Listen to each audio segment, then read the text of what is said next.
네, 여러분 요즘 뇌과학에 대한 관심 많으신 분들이 많은데요. 뇌가 어떻게 보면 우리가 어떤 행동을 하고 느끼고 경험하는 데 있어서 아주 중추적인 역할을 하고 있고요. 그 다음에 우리가 행복한 인생을 사는데 뇌를 알면 조금 더 편하게 인생을 살 수 있다고 생각이 듭니다. 네, 안녕하세요. 네, 이철원 교수입니다. 여러분, 오늘 제가 말씀드린 책은 이시영 박사님의 공부하는 독종이 살아남는다 라는 책에서 나온 몇 가지 이야기를 좀 해드리고 싶어서 여러분께 이야기를 나누고자 합니다. 이 책에는요, 뇌와 공부에 대해서 여러 가지 이야기를 하고 있는데요. 이시영 박사님이 이런 얘기 하죠. 공부를 왜 해야 되느냐? 공부하는 이유는 바로 창조적인 생활을 위해서다 라고 얘기합니다. 창조적 생활이 무엇이죠? 창조적인 생활이라는 것은 바로 내가 설정한 목표를 하나하나 이루어 나가는 삶이 바로 창조적 생활이라는 것이죠. 여러분들 목표가 있는 사람과 그렇지 않은 사람은요, 차이가 엄청나게 많이 납니다. 그래서 제가 많은 그 강의에서도 얘기를 하는데요. 우리가 목표를 어떻게 갖느냐? 단기 목표가 있고 장기 목표가 있습니다. 그러니까 장기 목표라는 것은 우리가 몇 년 후, 10년 후의 나의 모습이고, 단기 목표는 뭐죠? 단기 목표는 내가 당장 지금 토익 800점. 이런 것들이죠. 그러려면 어떻게 해야 돼요? 토익 800점 맞기 위해서는 매일매일 노트를 써야 돼요. 그게 제가 중요한 거예요. 제가 이렇게 보면 이렇게 노트를 매일매일 쓰는 사람은 성공해요. 그러니까 목표를 나눈다는 거죠. 잘게 나눈다. 이게 단기. 장기는 길게 봐가지고 하는 것이고요. 그래서 이러한 내 스스로가 생각해봐서 계획도 짜고 실천도 해보고 성찰해보는 그런 삶이 단기 목표, 장기 목표를 성공하는 그러한 삶으로 이끌어 가는데, 이시영 박사님은 이런 얘기죠. 창조적 생활이라는 것은 결국 목표 지향적인 생활이다. 우리가 목표를 설정하게 되면 뇌가 굉장히 바쁘게 움직인다고 합니다. 목표가 있는 뇌는 또한 그 목표를 달성하기 위해서 여러 가지 스트레스 상황에서도 잘 이겨낼 수 있다는 것이죠. 그래서 뇌는 스트레스를 이기고 목표를 향해서 한 걸음 한 걸음 나아갈 수 있도록 노력하게 된다. 우리의 뇌는 어떻게 보면 놀라운 역할을 하고 있습니다. 목표를 달성하게 되면 인간은 어떻게 되냐면요, 성취감이라고 하는 놀라운 그러한 메커니즘이 작동하게 돼요. 그리고 또한 우리는 이 성취감이 있으면 다음번 일도 즐겁게 하게 되는 것이죠. 그런데 우리 공부는 뭘로 하죠? 뇌, 머리도 중요하지만 더 중요한 거는 바로 엉덩이입니다. 엉덩이를 붙이고서 열심히 책상에서 한 사람이 공부를 잘하게 돼요.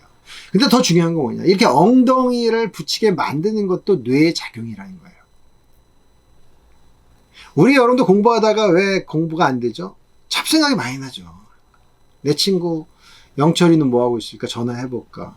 영철이랑 주말에 탁구 내기 하고 자장면 내기 탁구 칠까? 뭐 테니스 한 게임 할까? 뭐 이렇게 생각이 많고 또 뭐 내 친구가 또 누구랑 놀면 어떨까? 이런 생각 많으니까 괴롭잖아요. 하루에 뭐 몇만 가지 생각이 왔다 갔다 하잖아요. 이런 것들을 이겨내지 못하게 되면 엉덩이가 아무리 무거워질래도 무거워질 수가 없고, 그렇죠? 앉아도 있는데 어떻게 돼요? 졸립죠. 잠이 오게 돼요. 집중이 안 돼. 딴 생각만 해. 한 생각만 하는 게 아니라 네 생각, 다섯 생각이 동시에 나가. 그런 경험들이 상당히 많죠. 그게 바로 뇌의 작용이에요. 뇌를 잘 작동시키면 이런 생각이 없고 엉덩이를 딱 붙이고 공부를 할 수 있고, 우리 이걸 다른 말로 뭐라고 해요? 몰입할 수 있게끔 만든다는 것이죠. 그래서 우리 이 영상에서, 이 영상은 제가 말씀드렸듯이 우리 특히 이제 대학원생들, 우리 또 그 랩뿐만 아니라 우리 대학원생들한테 많은 좀 메시지 주려고 만들고 있는데, 중요한 건 뭐냐면 뇌를 우리가 좀 알아야 돼요. 뇌를 좀 알기 위해서는 우리가 뇌과학에 대한 지식이 좀 있어야 되는데, 이 세로토닌이 분비될 수 있는 상황을 자꾸 만들어줘야 된다. 그러면 세로토닌이 분비되면 제가 말씀드렸듯이 엉덩이를 딱 붙이고 공부하는 그러한 시간이 늘어나요. 근데 공부에 집중이 잘 돼. 잡생각이 안 나. 그러니까 어떻게 돼요? 불안하지가 않아. 제가 이렇게 보면 불안한 사람은 집중이 안 돼요. 불안한 사람은 실질적으로 영어 단어 10개를 외우기가 굉장히 어려워요. 딴 생각을 자꾸 하니까. 그러나 불안하지 않고 집중적으로 딱 하면 영어 단어 10분, 15분이면 딱 10개를 외우게 되는 것이죠. 딴 생각을 안 해야 돼. 근데 이거에 중요한 것이 뭐냐면 세로토닌이 분비되면 분비될수록 우리가 공부하기 좋다. 그럼 이 세로토닌이 잘 분비되려면 어떻게 해야 되느냐. 이시영 박사님 잘 얘기하는데요. 음식물을 꼭꼭 잘 씹어라.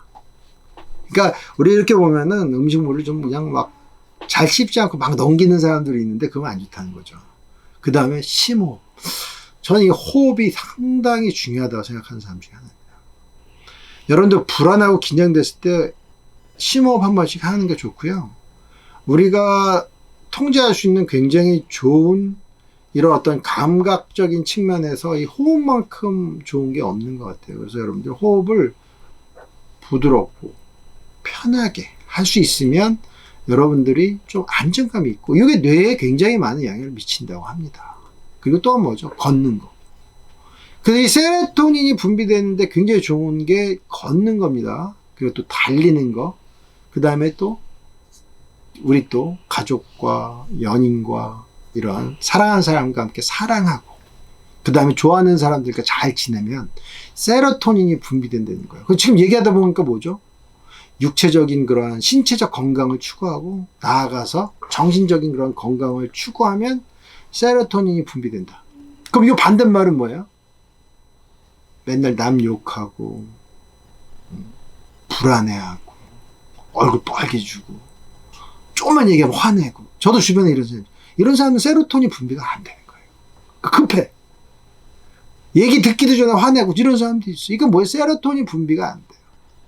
그 맨날 불안해하고 뭐가 뭔지도 모르고 굉장히 빨리 막 정신이 없이 뭐 얘기를 자기가 무슨 얘기했는지도 모르고 막 얘기를 던지고 이런 사람들은 뭐 세로토닌 분비가 잘 안 되는 것이죠.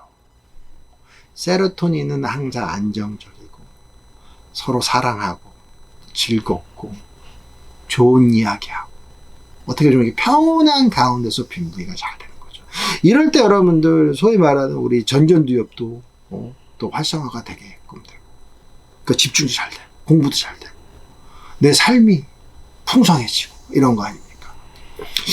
그래서 정신건강과 신체건강이 조화가 이루어지면 우리는 세로토닌이 분비가 잘 됩니다.